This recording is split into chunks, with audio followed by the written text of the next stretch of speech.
Thank you for watching our Sunday kickoff show. I am Fidel.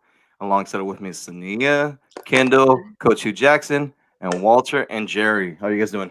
Great. Good, good. Super excited about week 7, man. These matchups are insane. Can you guys believe it's week 7 already? That's It's week wild. 7. We made it to week 7, so that's kind of promising, question mark. Right. Time flies, especially with football around. You know what I mean? Yeah, so let's go and get started. So let's talk a little bit about week 6. I'll start off with Jerry. What stood out to you the most in week 6? Oh man. Okay, so the Chicago Bears, are they for reals? Sorry, Cynthia. What are they? 5-1? So last week they beat the Panthers, and we all thought that the Panthers were kind of on a surge, but then if you go back, they week 5 they beat the Tampa Bay Buccaneers. So are the Chicago Bears for reals? Are they gonna make that push into the playoffs? So today's gonna be a good matchup to see what's next for them. What about you, Sania? Jerry already alluded to it. No, I'm excited to kind of see how they're going to progress. I just wish that we don't continue to win ugly. If we can avoid doing that, because I think yes, we get that energy and that stamina to pick up, especially in the second half, that I think carries us over with the wins. But I don't know how long we can keep doing that. Somebody else who stood out to me, though, was Deshaun Watson last week. I think that he had a great game in terms of his completion percentage, a much better game than we've been seeing him, and his accuracy, especially after Texans forced the turnover in the third quarter. So, and getting that touchdown after that. And now my question more so is this a turnaround point for Deshaun Watson in Houston? Or especially coming across the Packers this week, or was that just a successful game for a loss? Like you showed some progression in the loss. So I'm going to be interested in seeing how Watson and Fuller's relationship also develops against the Packers this week. Kendall. What stood out to me is how the Andy Reid led offense. They ran for over 250 some yards, and that really stood out to me. You never really see that from an Andy Reid offense. Even when he was in Philadelphia, now when he's with the Chiefs. So, Clyde Edwards-Helaire, he really answered the bell. And speaking of bell, they signed Le'Veon Bell, so we're going to see some of him today. Coach Hugh Jackson, we hope you enjoyed your birthday. What stood out to you the most in week 6? That's Sanaya was absolutely correct, and I was wrong. Now, the thing that stood out to me the most was that the Browns found out that they had a ways to go to compete in the AFC North. Obviously, losing to Baltimore and Pittsburgh, they have a better idea of what it's going to take. They got some questions to answer here soon because they got to figure out what kind of football team they want to be. Who are they really going to be? They know running the ball is what they do well, but you also got to get this quarterback going and these receivers going. So it's going to be interesting to see what happens over the next several weeks. Walter.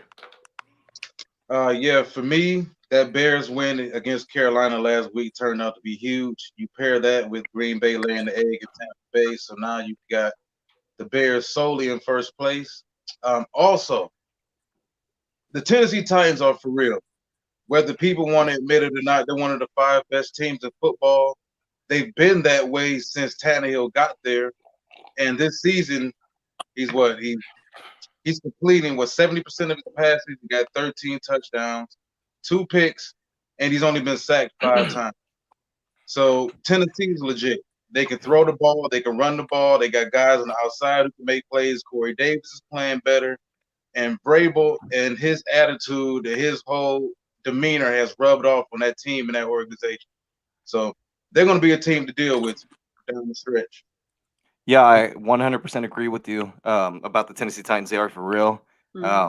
Man, even after they went down, they came back and they won in overtime. And Deshaun Watson kind of, when they lost the coin toss, he kind of knew what was going to happen already, right? He knew that the Titans were going to score that touchdown and the game was already over. The other thing that stood out to me was Tom Brady is a bad man, not Aaron Rodgers. Tom Brady is a bad man. And also, that Tampa Bay defense, also, man, after the Packers went up 10-0, they didn't score again. And Tampa Bay looks like they are for real. Yeah, Aaron Rodgers at some points kind of just looked in a daze in terms of how the Buccaneers defense was attacking him and no stop.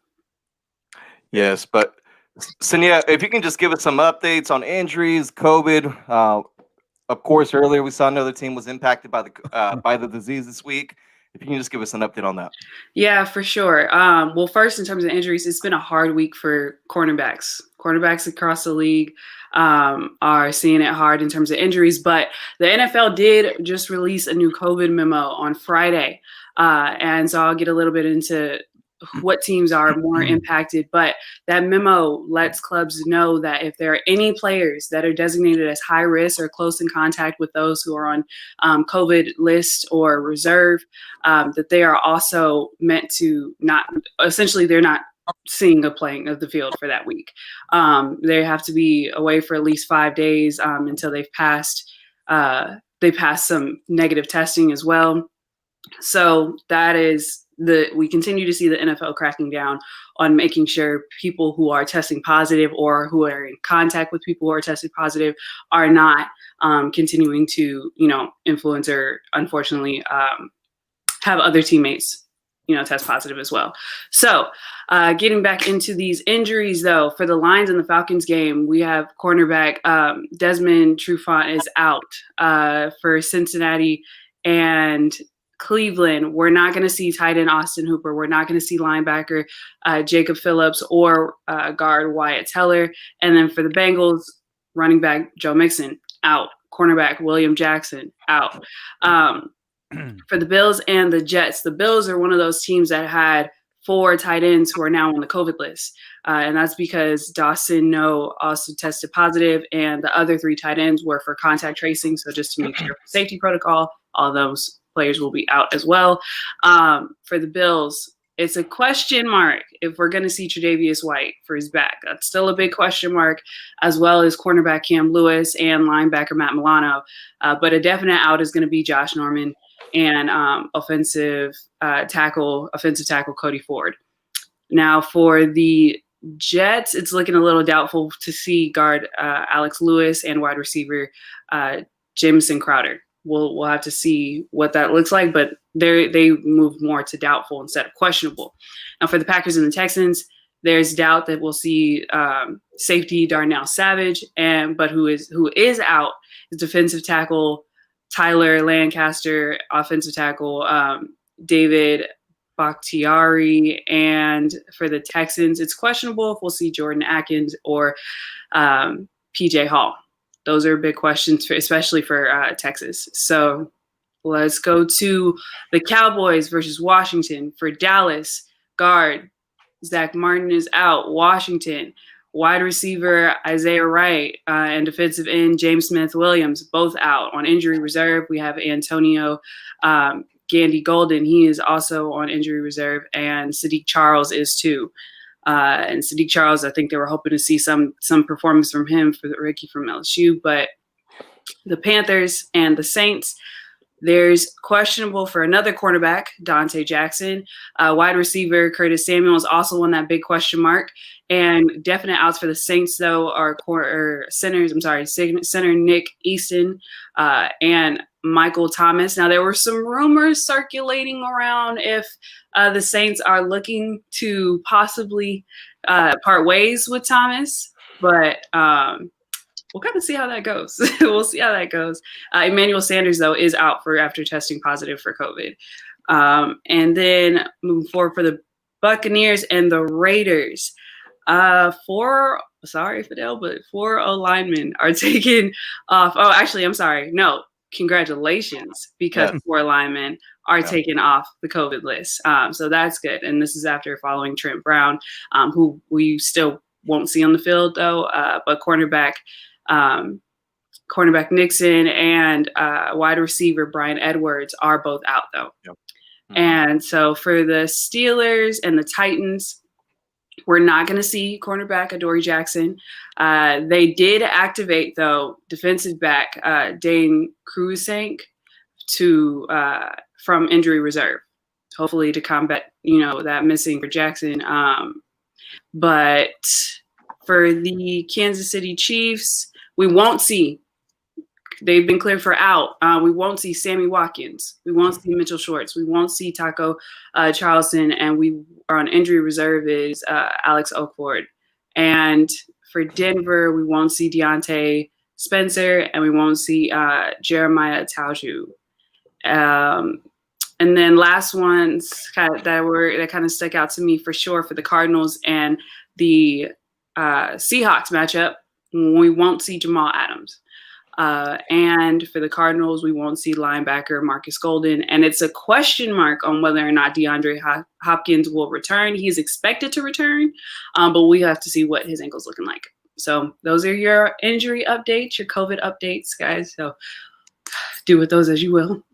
All right. Well, thank you so much, Tania, for that updates.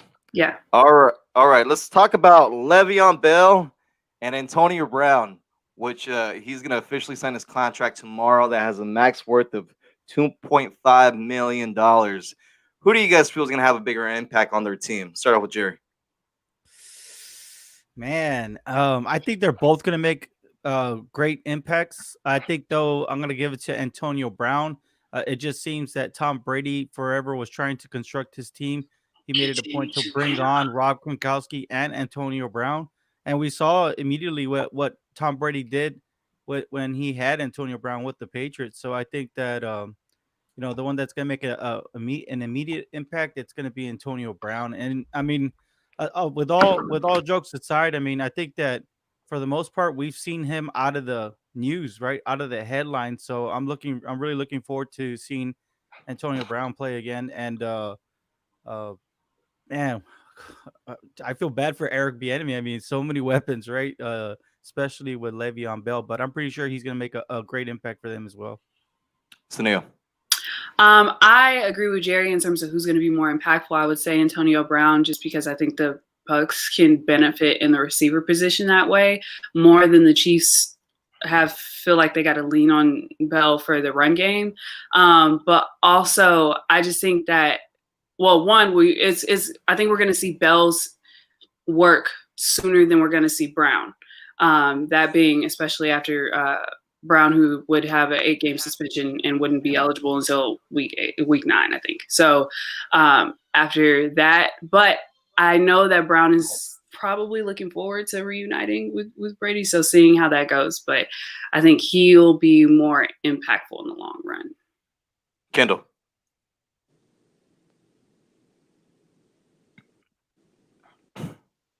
All right. Looks like we have some technical issues. We'll come back to Kendall. I think he's muted. He's just muted. Well, anyways. Nice, good. Oh. Kendall, can you hear us? All right, we'll come back to Kendall. All right, Coach, who do you feel is going to have a bigger impact? I think Jerry and Snap both were absolutely right. I think what Le'Veon Bell, though, will do is help the defense in Kansas City. Obviously that's by his offensive production, but he'll help that defense, who have some injuries, and they need to get back to playing as well, too. So I think his ability to run the football and churn out yards will be not seen as much as like Antonio Brown scoring touchdowns, because Antonio Brown is a touchdown maker. So, and that's what Tom is going to try to create for Antonio to increase his value. So you're going to see Antonio Brown make spectacular plays. But I think the work of what Le'Veon Bell is going to do might be long lasting for Kansas City getting back to the Super Bowl more so than the Buccaneers being, the best in the NFC. Walter. Yeah, I think as long as AB is solid off the field, without a doubt, I think it'll be him. The Chiefs, remember, really didn't necessarily need Le'Veon Bell. They were the favorites before him, and they're probably still the favorites now. But when you look at the Tampa Bay Buccaneers and what Bruce Arians and Byron Leftwich like to do offensively, I think the amount of pressure AB puts on the shell of a defense with his ability to get vertical out of pretty much any base route you may give him makes that offense frightening. Now, I do think the one problem people aren't really giving enough credence to is the fact that he's played in exactly one football game since December of 2018. And when guys go that long without being surrounded and insulated with the NFL culture inside the NFL locker room. And then just in general, not playing football for that long, it terrifies me. So he can be in as great a shape as he wants to be. He can post as many videos as he wants of him working out. It's not the same when guys go a year or 2 years without playing football. So I'm worried. But I think it will be him, though, in the end of the day. Kendall, can you hear us? Yes, can y'all hear me? Yes. Who do you feel is going to have a bigger impact? I'm gonna go with Antonio Brown. I think they're both gonna have a great impact immediately, but I'm gonna go with Antonio Brown because we've seen what he can do with Tom Brady in this short little time in New England last year. So I'm gonna go with Antonio Brown. All right. And I mean, these were both great pickups, right? But I mean, as far as the wide receiver position in Tampa Bay goes, it looks like they're still dealing with some injuries, right? With Mike Evans and Chris Godwin. So, I mean, Antonio Brown comes in. He hasn't played in what, a year and a half? I mean, it's been a while since Antonio Brown's played. So he's going to have some fresh legs, not injured, right? So I think it's going to be Antonio Brown's going to have a huge impact for the Buccaneers starting next week. And then also, let's see, we got a message from our friend Leander Green. Message from Raider Nation. F-A-B, boo. He's truly a B. Oh, man. Yeah. All right. Moving along. Coach, I'm interested to get your thoughts on the Tua Tagovailoa being named the starter earlier this week and, benching Ryan Fitzpatrick. And it looks like they're still in the thick of it, trying to, win the AFC East. I think what it tells you is that they really feel like this guy can elevate their offense. Something was missing. I don't know if it was a long ball, consistency, or whatever. And I know Ryan just put together maybe a really good 3-game run, but there was that they saw in practice that made them believe that this young man is ready to play and ready to elevate their offense, because there would be no other reason to do it, because they are in the thick of the game. So I'm not there to watch practice. None of us are, but I would say Coach Flores feels very comfortable about making this decision, and I think it's going to benefit them in the long run. Yeah, I was actually surprised, right? I mean, there's still Ryan Fitzpatrick. I mean, he wasn't, throwing 6 touchdowns a games, but he was being productive with the offense. So to me, it came as a little bit of a surprise. And then it looks like he was caught off guard as well. He was very open about how he felt about being benched. He said it felt like he was being fired. So, yeah, we'll see what Miami's going to do now with Tua Tagovailoa. And they're not going to have an easy matchup next week. They play the Los Angeles Rams. Mm-hmm. No, it will be difficult. But I think, like I said, I mean, when you make these big decisions like this, normally it's to better the team because the locker room is trying to win. So there's something they see in this young man that says, hey, he's ready to go. All right, thanks for that, Coach. All right, let's do some bold predictions. Bold predictions for Week 7. I'm going to start off with Jerry. Man, on this one, I had to write it down, because man, the lineup is insane, right? I mean, you got Titans and Steelers, like both defenses are really stingy and really good, but like Walter alluded to earlier, the Titans are for real, man. So it's kind of hard, right? And I mean, look at the list. The Browns and Bengals it's actually going to be a very good game to watch. Raiders and Bucks, that's going to be a great game to watch. The Chiefs and Broncos, still great game. You got 49ers and Patriots, Seahawks, Cardinals, Bears and Rams. But a bold prediction is we're going to see a dogfight between the Seahawks and the Cardinals. I'm expecting at least five total TDs between the two teams. But give me Russell Wilson to pull out the win at the end. Sania. My bold prediction, I mean, Jerry hit on most of the great games. I'm going to say that the Steelers take it from the Titans. Oh, I'm going to be, we're calling it bold predictions, so that's what I'm going to say. And I really think that if the Steelers can stop, and I mean, he's a big man, so he's hard to stop. The Derrick Henry at the line, because once he breaks the line, once he's past that, he's dang near unstoppable. So literally, he looks like a giant playing with kids. at that point. So I think if the Steelers defense can do that and live up to the hype that they have shown to do, they'll take it. And I'm going to also boldly say that the Browns aren't going to bounce back and the Bengals are going to win. That's just a hopeful bold. Walter. Yep, I'm gonna say the Panthers will beat the Saints today. I think there's too much going on in New Orleans right now around their organization. Injuries, Breeze isn't the same anymore. The Michael Thomas issues, and I think Carolina's been playing solid. Quiet as kept, they've been playing some solid football. They just missed some pieces right now, but they're still right there in the thick of things too. But I'm gonna take the Panthers over the Saints. Kendall. Oh, we lost Kendall. All right, Coach. Okay, first of all, my man Walter, he's spitting out knowledge now. Spitting out. But I really believe my bold prediction is the Seahawks will beat the Cardinals by 12 points. I don't think it's going to be close. All right, that's bold. All right, but I think I got you guys as far as bold predictions go. Las Vegas Raiders. It's been a busy week. It's been a busy week with everything going on with COVID-19. I think this team is going to be re-energized. Remember, they're coming off a bye week regardless, right? So they're rested up. We were supposed to have some players back, but unfortunately it does not look like it's going to happen. We're going to be down, a defensive star in Jonathan Abram. Happy birthday, Jonathan Abram. But I still feel like the Las Vegas Raiders are going to beat the Tampa Bay Buccaneers today. So that's my bold prediction. You're completely torn today, aren't you? Yeah. Look at him. He was shifting in the chair.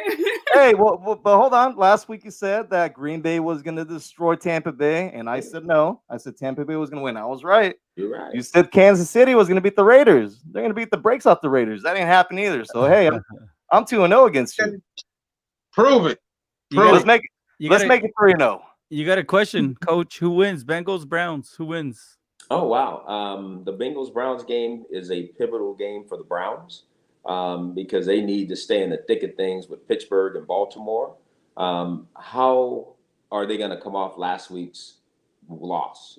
Being on the road, Joe Burrow, is going to play lights out. I truly believe that. But I know the Bengals are down a corner. When you don't have William Jackson, who's one of the fastest players on the team, I think the Browns are going to go after the secondary. So I think it's going to be a pretty evenly matched game. But at the same time, I think the Browns are going to end up winning this game this week. All right. And look, we got, that's right, Raiders. Oh, man, another one. Goodness. Jeez. And that's because Fidel is actually a Tampa Bay supporter. So this is a tough game for him to watch. I know it's going to it's tearing them up right now. Well, I'm here in Las Vegas for the Raiders. So we're with the black hole today. So I'm going to make sure that I put it out there that where your love really is. It's going to be strong at Westgate in the building for the Raiders and the black hole today. That's for sure. Well, let's go Raiders. Let's get that W.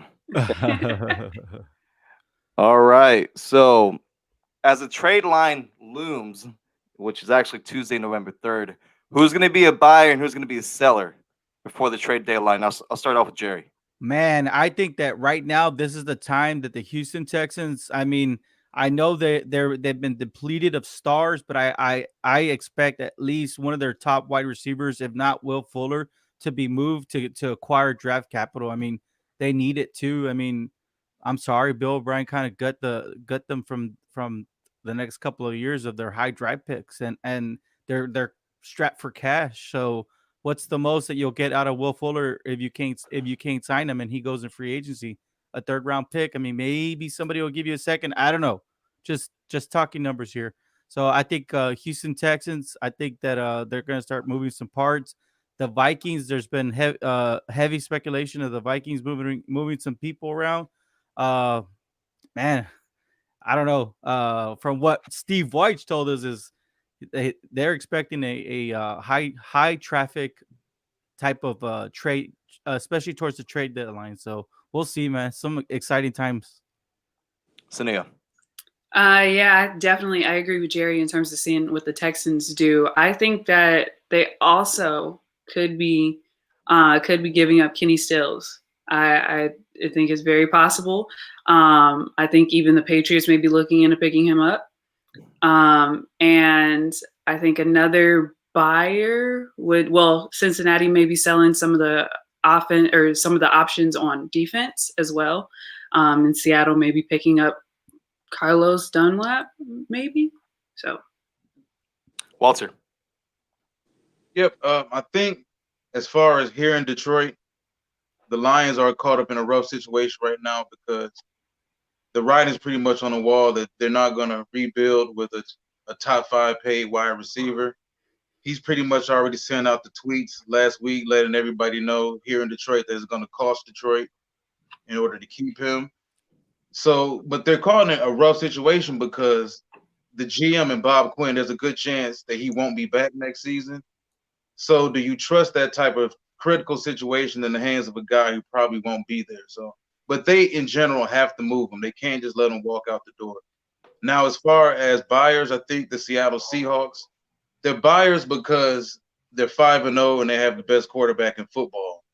But they're a very flawed football team. They can't stop anybody through the air. They can't run the football. And when you look at situations like that, how much more do you really expect to get out of Russ down the stretch? Especially if they don't win the division. It looks like they're going to win the division, but that's a team I believe needs to get home field. They need to get that top seed so that way they don't have to play 3 games. Because a team that can't stop anybody through the air, they can barely pass block. The reason Russ has only been sacked, 4 times this season is because he improvises so well. It's not because they're blocking so well. And they can't run the football. So I think Seattle, a guy that is in the runnings for them, the guy they should be in the running for could be Geno Atkins in Cincinnati.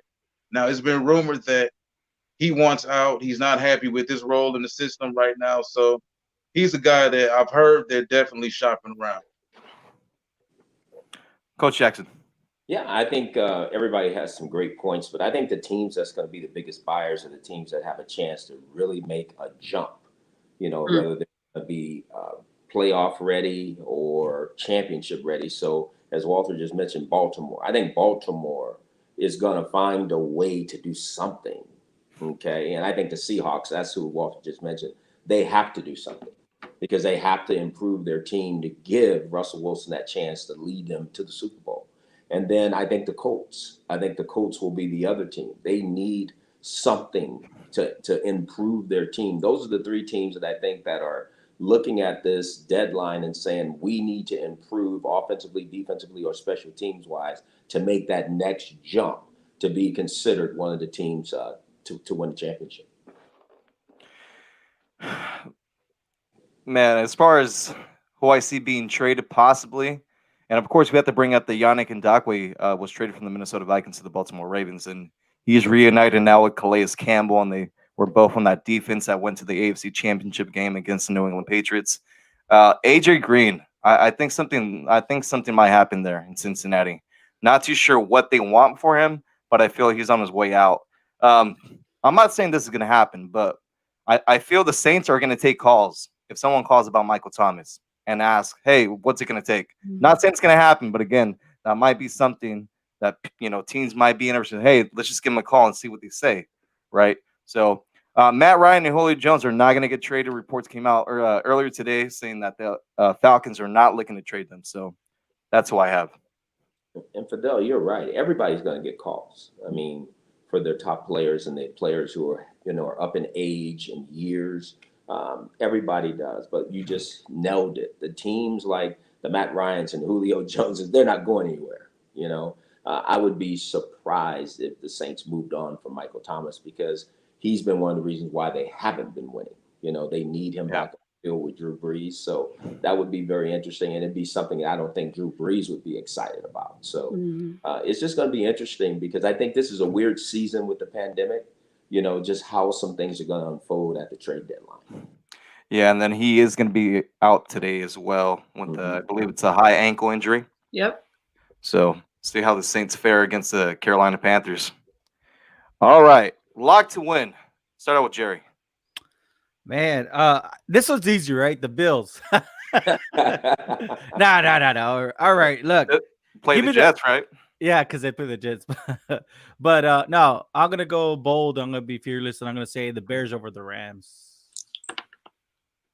Wow. Tania. Ain't bold. That wasn't one of my locks, but I appreciate that so much. I will say that I think the Chiefs are going to dominate the Broncos, but I do have to give a shout out to my guy, Albert Okwuegbunam, call him Albert O, who made his debut. And I think, it's exactly that, MIZ. Yep. I'm very proud of him for that, and I know how excited he was, and I know how big of a moment that was for him. But we talked about this in bold, but I'm gonna say it as my lock. I think that the Seahawks will beat the Cardinals. Nice. Walter. Well, my lock of the week is Bills over the Jets. I'm getting back on track this week. I don't care. I'm reaching for all the low hanging fruit. Hey, hold on. I have to remind you that you said the Jets were going to get right. I know. And Can we run that back on the tapes? Can we? Don't worry. The bloopers for the end of the year, I got you covered. Don't worry about it. Man, there's gonna be a lot. I've seen the error of my ways. I think that's called the growth. So now it's all about growth. I've grown since last week. We're growing each and every week, so that's good. Coach Jackson. My lock is the Chargers will beat the Jacksonville Jaguars. Get back on track. They better. Yeah. You just said it. They better beat Jacksonville. Kendall's lock is the Patriots. He says it comes with a big storyline. Jimmy G returning, right? The 49ers versus the Patriots. But he says to give him New England over that. And he said his bold prediction was the Steelers are going to hold Derrick Henry to 50 yards rushing. Okay, Kendall and I are here with it. Yeah. So just wanted to get that out there. He said under 50? Under 50. Yeah. Good luck. Bold prediction. I don't know if we're here with it on that part, but in terms of the overall outcome of the game. Wait a minute. So you guys do realize that Tennessee has the passing game to keep Pittsburgh honest defensively. Hey, they can't just crowd the box for him though. I picked the Titans over them. That was a tough pick too. But I agree with you. The Titans are right now.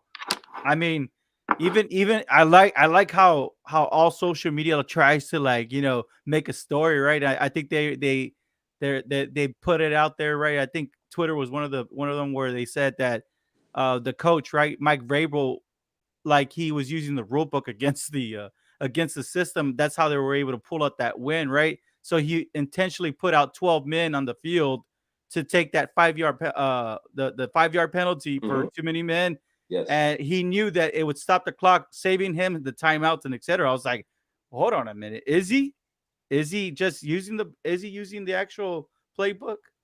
Analytic strategy. But don't you guys just remember that the Pittsburgh Steelers just stopped the number 1 rushing football team a week ago? Come on, Coach. Let's be honest now. We better understand who they are. And that team had the ability to throw the ball too with Jarvis Landry and Odell Beckham and Austin Hooper at the time. So look, there's Kendall right there. Look out, everybody. Hey, and also the Steelers have been playing pretty clean ball like that. So to keep those penalties, they can't afford those penalties in this tight of a game, in this tight of a matchup. But to be able to reduce that in their favor, I think it's going to be good. Who's going to guard Claypool? Claypool, man. Good question. That's a great question. I love seeing what he is doing. It is insane. So are you picking the Steelers on this one, Coach? Absolutely. Let's go. Because we're back on the same page. Well, this is the battle of the 2 undefeated AFC teams, right? I mean, this is the last of the undefeated. And I think the Steelers are going to make a statement. I truly do. I think the Titans are a really good football team, but we saw some holes when they played Houston, even though that was a division game. Trust me, the Pittsburgh Steelers will exploit those things. Wow. SK is not really with us, but that's okay. Yep. That's okay. You're right, SK. Henry has a big game. 100% agree with you. And then also Titans are going to win. Tighten up. Steelers, they're losing today. Wow, we got people just jumping on. Look at that. Everybody Black and Yeah. yellow. yeah, they like Black they, and they yellow, like it. black and- They like it. They're liking this conversation here. Yeah, I got I- the Titans, man. I got the Titans as well, man. Last week they had when you thought they were gonna lose, they came back and they won. It was crazy game, right? But should they have gotten that close against the Texans and how they've been? Well, No, look, it's a divisional game. It is a divisional game game. happen. So Not only that, Houston was riding the emotional wave too. They had just fired their head coach, so they were kind of galvanizing everything for Romeo Crennel also. So. But they're not anywhere near better than Tennessee. I think it was just a defensive, not necessarily a defensive game. I think it was just a divisional game, and those happen sometimes. Wow. Yeah. Steelers 6-0. You think so? Sonny is dead on. Oh, we got Jaime Lopez saying 24-14 Titans. Texans Qatari. Yeah. Oh, Qatari. Texas can put up the. By the way, which reminds me, make sure you go to grandlineHouseCoffee.com. Use promo code EastWest to get 10% off your purchase. Yeah, help you stay awake during all of this controversy that we got going on right now with this game. Yeah, for sure. For sure. Shout out. All right. Any final thoughts, guys, before we get off? I'll say a couple things. Wow. I mean, football. If today's games are anything like yesterday's college games, wow, man. Everybody get your popcorn ready, man. I mean, Every week, I am stressed, pressed, and a hot mess when it comes to college football. Every week. I mean, did you see the insaneness of yesterday? It was just insane, right? It was just insane. But I will say this: this is probably one of the most interesting weeks of all for the NFL. I mean, we got some great games today. Man, My bad. like I said, had a few technical difficulties, but I think the big thing to get ready for, though, as we head into week 8 after this, and this is when the temperature starts to really change. Yeah. How effective is COVID? I mean, how effective is the league going to be able to handle COVID as we start to really see the change in weather here? I think that's a big storyline as we move forward. Yeah, especially as this memo with them being more strict on getting players back to the field. Mm-hmm. Yeah, and then also I think we're going to start seeing the pretenders kind of take a seat back and the contenders, making that extra push. And we're going to really start to see what teams are going to be, ones that are going to make the playoffs and ones that are just not going to. So also to be on the lookout, me and Leander Green collaboration, Silver and Black Talk will be out this week on all podcast platforms. All right, but that's going to go in and wrap up our Sunday kickoff show. Thank you, everyone, for watching. Enjoy your Sunday. Happy Sunday, guys. Go Steelers! Go Raiders. Go Raiders.